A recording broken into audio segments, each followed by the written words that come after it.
మహబూబాబాద్ జిల్లా కేంద్రంలోని Krishnaveni talent school వార్షికోత్సవ వేడుకలు అంగరంగ వైభవంగా నిర్వహించారు. ఈ కార్యక్రమానికి ముఖ్య అతిథిగా మహబూబాబాద్ ఎమ్మెల్యే డాక్టర్ బుక్యా మురళీనాయక్ హాజరై విద్యార్థులను అభినందించారు.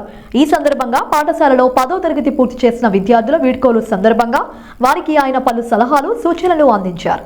అనంతరం వార్షికోత్సవం సందర్భంగా నిర్వహించిన వివిధ క్రీడా పోటీల్లో పాల్గొని క్రీడల్లో గెలుపొందిన విద్యార్థులకు బహుమతులు అందజేశారు.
స్థానిక బాలాజీ గార్డెన్లో మా కృష్ణవేణి విద్యా సంస్థల తరఫున వార్షికోత్సవ festival sports and cultural and farewell day celebrations ఇక్కడ ఘనంగా నిర్వహించాం.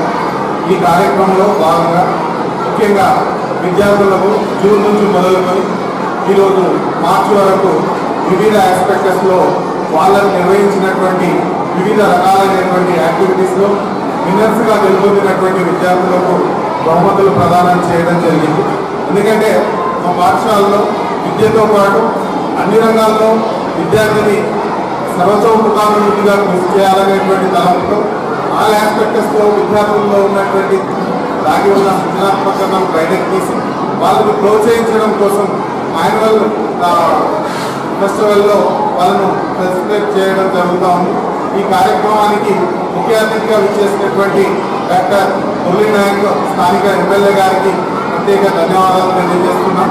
ఎందుకంటే అనేక రకాలుగా ఒక చదివే కాదు, వాళ్ళకి కావాల్సిన ఆటలు పాటలే కాకుండా ఇతర రంగాల్లో కూడా విద్యార్థులను ముందుకు తీసుకుపోవడం కోసం అనేక కార్యక్రమాలు నిర్వహిస్తూ ఉంటాం. ఆ కార్యక్రమాలు నిర్వహించిన తర్వాత వాళ్ళకు ఇలాంటి తమ యొక్క టాలెంట్ను ప్రూవ్ చేసుకోవడానికి ఆస్కారం ఉంటుంది. కాబట్టి ఈ రకంగా మేము ప్రోత్సహించడం కోసం ఈ కార్యక్రమాన్ని నిర్వహించాం. So we, the Kృష్ణవేణి Talent School, have established in 2009. Today, from the day one itself, not only education, we give importance to all the cultural programs, cultural festivals, and sports and games. As a part of the academics, every year we conduct the sports meet. So this year also we have conducted the sports meet in the month of January. So on this day we have celebrated cultural and sports fest in the Balaji Garden. So we invited our MLA, Dr. Bukya Muruganathan. So he has come and felicitated our students, those who have won the prizes. I thank him a lot. And apart from the